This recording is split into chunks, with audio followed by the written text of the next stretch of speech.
ధన్యవాదాలు తెలియజేస్తున్నాను. కార్యక్రమ అధ్యక్ష వహిస్తున్నటువంటి గోపాలన్న గారికి, మరి అందరికీ సమాచారం ఇచ్చి మరి ఫోన్ ద్వారా అయినా కానీ రాష్ట్రంలో ఉన్నటువంటి వివిధ సంఘాల నుంచి వెళ్ళి జాతిపై ప్రేమను చూపించడానికి, జాతికి మా వంతుగా ఏదో ఒక సలహా సూచనలు చేసి ప్రభుత్వానికి దిశానిర్దేశం చేయాలి అనే ఉద్దేశంతో ఇక్కడ అందరినీ మనం గమనించినటువంటి రవీంద్రన్నకు నేను ప్రత్యేకంగా ధన్యవాదాలు తెలియజేస్తున్నాను. సంఘాలుగా మనకు భిన్నాభిప్రాయాలు ఉండొచ్చు, కానీ వాటి లక్ష్య సాధనలు మాత్రం చివరిగా మన జాతి ప్రయోజనాలు, మన సంక్షేమం గురించే ఉంటాయి. మరి అలాంటి వాటిలో మనం గత సంవత్సరం నుంచి వెళ్ళి గతంలో 10 సంవత్సరాలు తెలంగాణ ఏర్పడ్డ తర్వాత 10 సంవత్సరాల ప్రభుత్వాన్ని చూసాం. మరి ఇప్పుడు నూతనంగా ఏర్పడ్డటువంటి కాంగ్రెస్ ప్రభుత్వాన్ని కూడా గత సంవత్సరం నుంచి వెళ్ళి చూస్తున్నాం. ఇప్పుడు రవీంద్రనాథ్ చెప్పినట్టుగానే మరి సంవత్సర విజయోత్సవాలను కూడా జరుపుకునేటువంటి ఉత్సవాలలో మరి యాదవులది కావచ్చు, కురుమలది కావచ్చు, గుర్రకాపర్లది కావచ్చు, ఏమైనా పాత్ర ఉందా అందులో? మరి ఆ ఉత్సవాలలో మన కోసం వాళ్ళ పార్టీలోనైనా కుల కురుమలకు సంబంధించినటువంటి వారికి ఏమైనా ప్రయోజనాలు జరిగాయా? మరి ఆ ఉత్సవాల్లో మన పాత్ర ఏంటి అసలు? మనం అసలు ఈ రాష్ట్రంలో ఈ సంవత్సరం నుంచి వెళ్ళి మరి గొల్ల కుర్మలు అనే వాళ్ళు ఉన్నారు అనే ఒక ప్రస్తావన కూడా లేకుండా ఈ సంవత్సర కాలం గడిచిపోయిందంటే నిజంగా కూడా మనం గర్వించాలా, మరి బాధపడాలా, ఇంకేమైనా మరి మనకు మనంగా ఆలోచన చేసుకోవాలి. అంటే రాష్ట్రంలో ఇంత పెద్ద ఎత్తున జనాభా కలిగినటువంటి జాతి వైపు చూడకుండా మరి మన సమస్యలను చెప్పుకోవాలంటే కూడా మనకు ఒక మంత్రి లేకుండా ఇలా ముఖ్యమంత్రి గారి అపాయింట్మెంట్ తీసుకోవాలనంటే మనలాంటి వారికి సాధ్యమైందా? మరి మనలాంటి సంఘాలకు ఏ రకంగా సాధ్యమైంది? మరి మేము జీకేఎస్ఎస్ నుంచి వెళ్ళి 2 పర్యాయాలు ముఖ్యమంత్రి గారి అపాయింట్మెంట్ లెటర్లు కూడా పెట్టడం జరిగింది. అదే మనకు ఒక శాఖ మంత్రి ఉంటే మనకు సంబంధించిన బాధలు కావచ్చు, మనకు సంబంధించినటువంటి అంశాలను కావచ్చు, సలహాలయుక్తం కావచ్చు, పోరాటం తర్వాత ముందైతే కొత్త ప్రభుత్వానికి మనం సలహా సూచన చేయడానికి కూడా ఒక వింగ్ లేదు. దాదాపు 7 నెలలు తెలిసి రవీంద్రనాథ్ చెప్పినట్టుగా అధికారులు ప్రిన్సిపల్ సెక్రటరీ గారు మారడం, 2 నెలలు ఈయన 2 నెలలు ఆయన, ఇట్లే ఇప్పుడు డైరెక్టర్ గా గోపి సార్ వేసారు. గోపి సార్ను కలవడానికి పశ్చిమ శాఖలో ఒక ఆఫీస్ అనేది ఉందా? ఆయన్ని కలవాలంటే ఎక్కడ కలవాలి? అసలు బషీర్బాగ్కి వెళ్ళాలన్నా, సెక్రటరీకి వెళ్ళాలన్నా, మనం డైరెక్టరేట్కి వెళ్ళాలి. డైరెక్టరేట్కు చాలా వరకు మాకు చెప్తా ఉంటారు, కొన్ని సమస్యలతో వచ్చినప్పుడు మన డైరెక్టర్ అడ్రస్ ఎక్కడన్నా అని మాకు ఫోన్లు చేస్తూ ఉంటాం. అలాంటి పరిస్థితి ఈ ప్రభుత్వంలో ఉన్నది. మరి వాటిని కూడా రవీంద్రనాథ్ చాలా బాగా వివరించారు. చాలా విషయాలు నాకు తెలిసి మేము ప్రయాణం చేసేటప్పుడు చాలా విషయాలు మాట్లాడాలనుకున్న టైంలోనే దాదాపు 80% రవీంద్రనాథ్ చర్చలో చాలా అంశాలు వచ్చాయి. కానీ ఒకటి జీకేఎస్ఎస్ కొన్ని అంశాల మీద ప్రత్యేకంగా పోరాటం చేస్తుంది. అసలు జీకేఎస్ఎస్ లక్ష్యమే పశుపాలకులను ప్రజాపాలకులుగా చేయాలనే లక్ష్యం ఒకటి. మరి బీపీ మండల్ వారి ఆశయాల కోసం నిరంతరం పోరాటం, వారి ఆశయాల కోసం శ్రమపడాలి అనే ఒక నినాదంతో మా సంఘం అనేది ఏర్పాటు చేసుకోవడం జరిగింది. మా సంఘం అధ్యక్షులు కూడా గౌరవనీయులు కోచమైన శ్రీహరి యాదవ్ గారు. మరి నిన్న నేను రాత్రి ఆయనతోటి 1:30 దాకా రవీంద్రనాథ్ ఫోన్ చేసిండు. మన సంఘం తరఫున తప్పకుండా అక్కడ ప్రజెంటేషన్ ఉండాలి, నువ్వు తప్పకుండా హాజరు కావాలి, ఎట్టి పరిస్థితిలో నువ్వు వెళ్ళాలి అన్న తర్వాత రావడం జరిగింది. మరి ప్రధానంగా ఈ దేశం ఉత్పత్తికి సంబంధించిన వ్యవహారాల్లో సహకార సంఘాలది ప్రధాన పాత్ర. ఏ ఉత్పత్తి అయినా తీసుకోండి, ఏ ఉత్పత్తి తీసుకున్నా కానీ సహకార సంఘాలది దేశంలో ప్రధాన పాత్ర.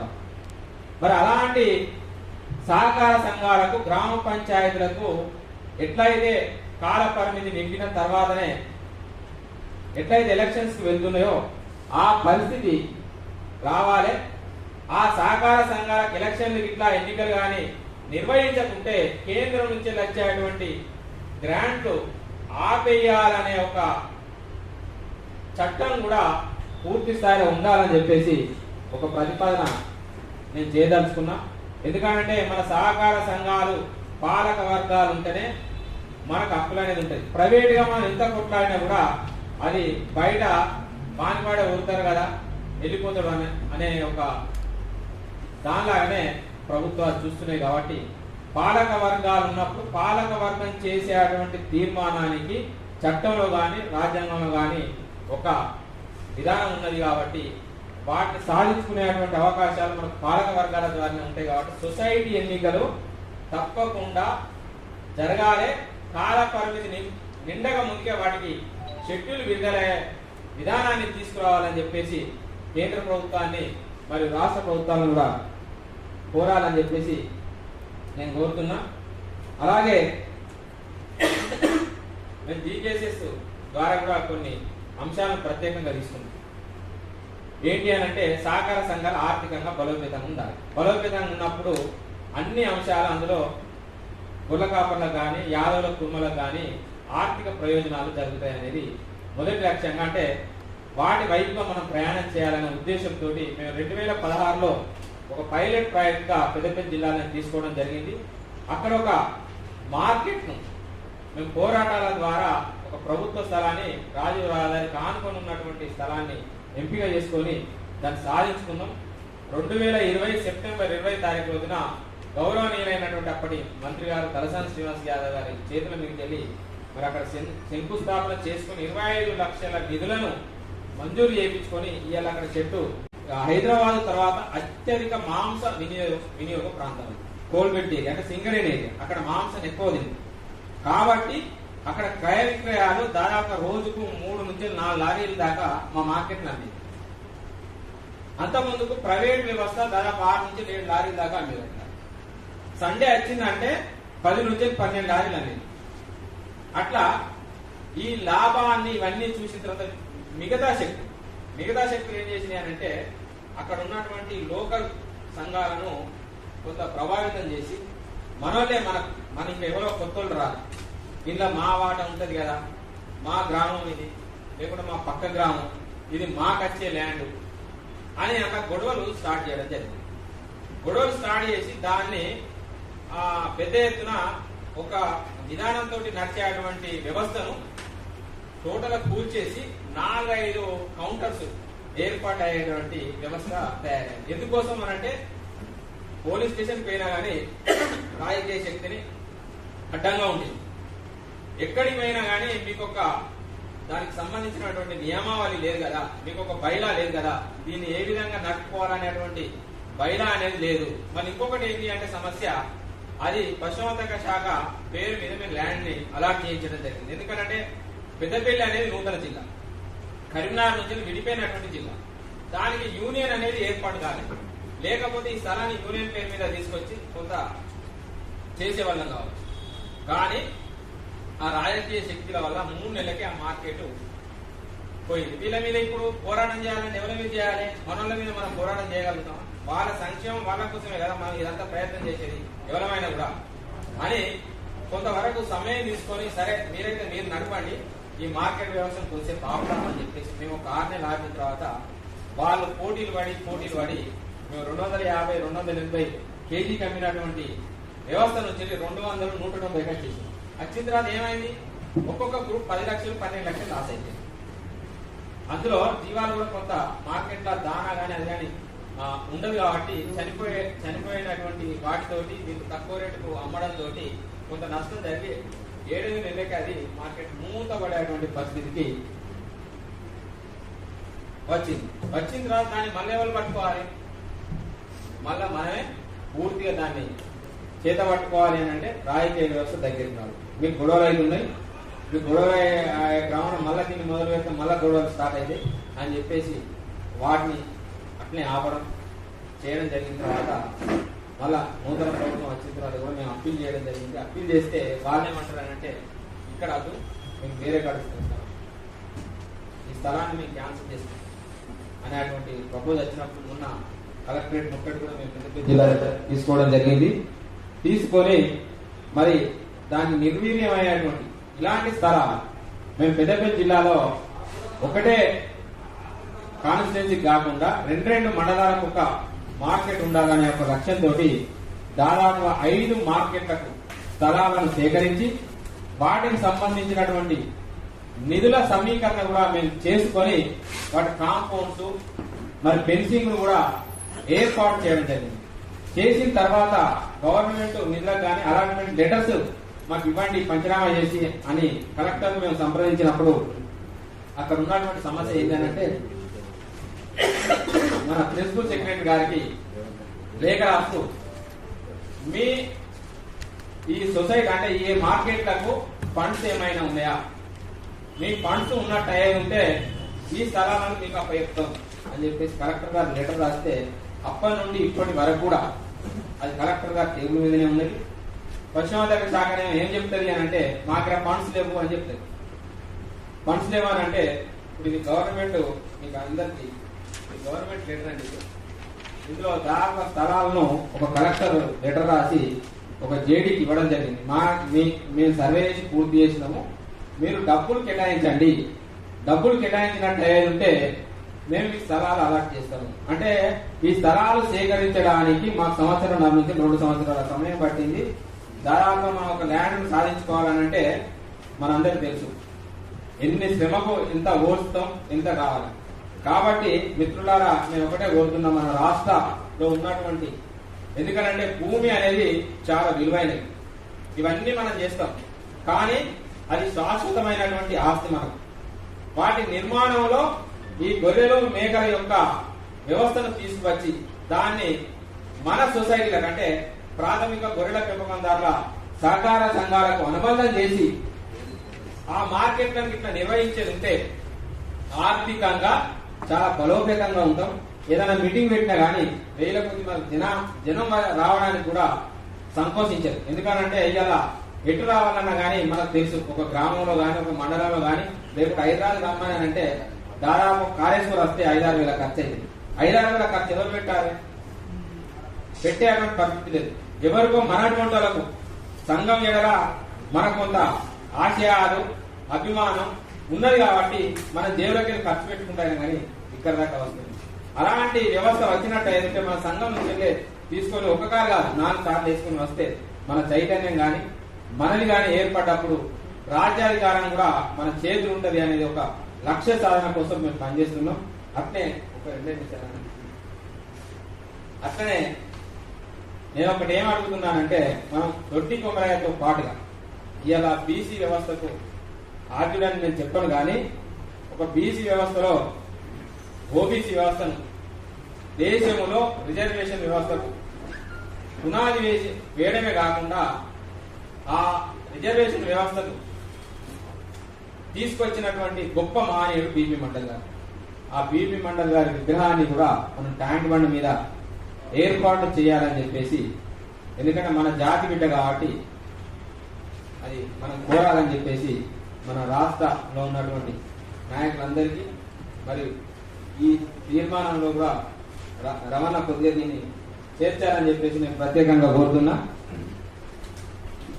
అట్లాగే మొన్న రాష్ట్ర పండుగగా సదర్ ఉత్సవాన్ని మరి గుర్తించడం జరిగింది, సంతోషం. కానీ దాదాపుగా నాకు తెలిసి రాష్ట్రంలో ఒక 16 జిల్లాలో సదర్ ఉత్సవాలు నిర్వహించడం జరిగింది. మరి వాటికి రాష్ట్ర పండుగ గుర్తించి దానికి ₹1 కూడా నిధులు విడుదల చేయలేదు.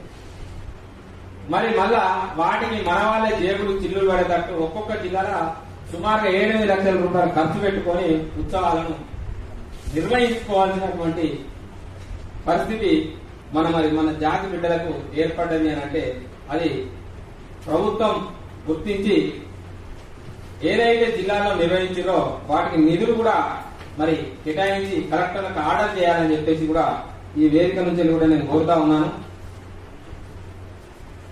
ఇంకొక విషయం ఏంటంటే ఇదే కాంగ్రెస్ ప్రభుత్వంలో గతంలో 2012లో ఎన్సిటిసి నుంచి వెళ్ళి పైలట్ ప్రాజెక్టుగా ఎన్సిటిసి రుణాలను అప్పుడు చేయడం జరిగింది. మొదటగా నాకు తెలిసి మహబూబాబాద్ జిల్లా అనుకుంటా, అక్కడ 50 కోట్లు కేటాయించి తర్వాత కరీంనగర్ ఉమ్మడి జిల్లాకు ఇట్లా ఉమ్మడి ఆంధ్రప్రదేశ్ ఉన్నప్పుడే వాటిని చేయడం జరిగింది.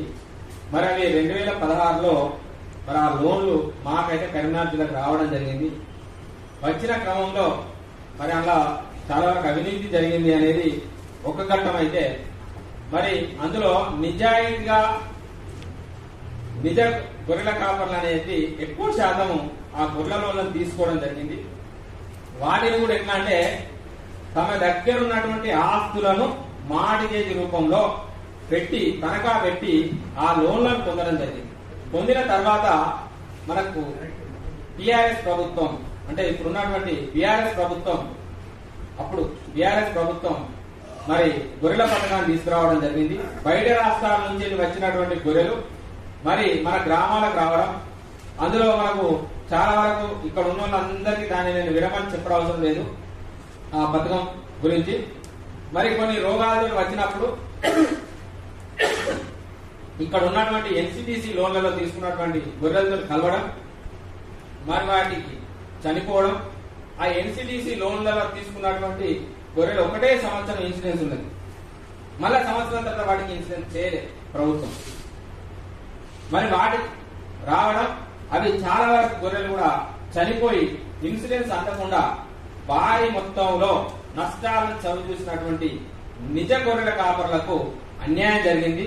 వాటిని మాఫీ చేయాలని చెప్పేసి మనందరం పోరాటం చేయాలి. ఎందుకంటే సుమారుగా నాకు తెలిసి మొత్తం కలిపితే ప్రిన్సిపల్ అమౌంట్ ఒక 83 కోట్లు ఉంటుంది కావచ్చు రాష్ట్ర వ్యాప్తంగా.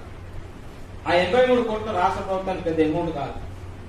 గతం నుంచి కూడా మేము కూడా పోరాటం చేస్తున్నాం, రవాణా కూడా మేము చాలా సందర్భాల్లో చర్చించుకున్నాం. ఇది ఆ ఎన్సిటిసి లోన్లు తీసుకున్న వాళ్ళు దాదాపు నాకు తెలిసి 99% నిజ గొర్రెల కాపర్లు ఉన్నారు. వాళ్ళు ఇలా అర్థనార్థాలు చేస్తున్నారు. కాబట్టి వారి కోసం మనం ఒక ధర్నా ప్రోగ్రామా నిరసన ప్రోగ్రామా ప్రభుత్వం దృష్టికి వెళ్ళేటట్టుగా వాళ్లకు చేయాలని చెప్పేసి ఒకటి కోరుతున్నాను నేను.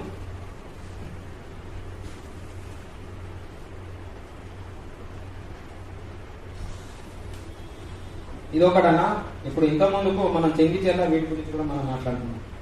ప్రభుత్వ స్థలాలు మేము ఒక ఆర్టీఐ కింద పెట్టినప్పుడు రాష్ట్రంలో దాదాపుగా 132,000 ఎకరాలు గొర్రెల కాపర్లకు సంబంధించి స్థలాలు గతంలో అంటే 1970లో కేటాయించినటువంటి స్థలాలు ఇప్పుడు ఆ స్థలాలు లేవు. దాదాపు 3,000 ఎకరాలు లేవో నాకు తెలిసి. మరి అట్లే మాకు పెద్దపల్లి జిల్లాలో 7 మండల కేంద్రం ఉంది. అక్కడ 1970లో 77 ఎకరాలు కేటాయించిస్తే మేము 2019లో ఒక లెటర్ పెట్టాం. అప్పుడు ఏంటంటే పశుపోషణ శాఖ ఉంది. అప్పుడు గొర్రెల ఉన్ని అభివృద్ధి కేంద్రం అని చెప్పేసి అక్కడ పెట్టింది. ఆ అభివృద్ధి కేంద్రానికి 77 ఎకరాలు కేటాయిస్తే మొన్న మేము 2019 రోజు తెలుసుకొని పెడితే ఎకరం మీద 18 గుంటలు ఉంది. అంటే 77 ఎకరాల స్థలం ఎకరం 18 గుంటలు అని అంటే 75 ఎకరాలు ఎక్కడ పెట్టేసి. అలాంటి పరిస్థితి రాష్ట్ర వ్యాప్తంగా ఉన్నది. కాబట్టి వాటిని కూడా మళ్ళీ మనం మన స్థలాలు ఎక్కడైతే మన భూములు ఎక్కడైతే పోగొట్టుకున్నామో వాటిని తిరిగి పొందేటువంటి కార్యక్రమాన్ని కూడా మనం తీసుకోవాలని చెప్పేసి ఈ సభకు నేను కోరుకుంటున్నా. మరి ఉమ్మడి కార్యాచరణ ఐక్య కార్యాచరణ ఏ విధానాన్ని అయితే తీసుకుంటుందో ఆ విధానంలో మరి జీకేఎస్ఎస్ పనిచేస్తుందని మనం అందరం కలిసి పనిచేయడానికి మేము సిద్ధంగా ఉన్నాం. అది గొల్ల కుర్మల యొక్క ప్రయోజనాలు సంక్షేమానికి ఎలాంటి త్యాగాలకైనా సిద్ధంగా ఉన్నామని మరి రవాణాకు ఈ వేదిక ద్వారా తెలియపరుస్తూ నాకు ఈ అవకాశం ఇచ్చినటువంటి జేఎంపీఎస్ రాష్ట్ర కమిటీకి ప్రత్యేక ధన్యవాదాలు తెలియజేస్తున్నాను.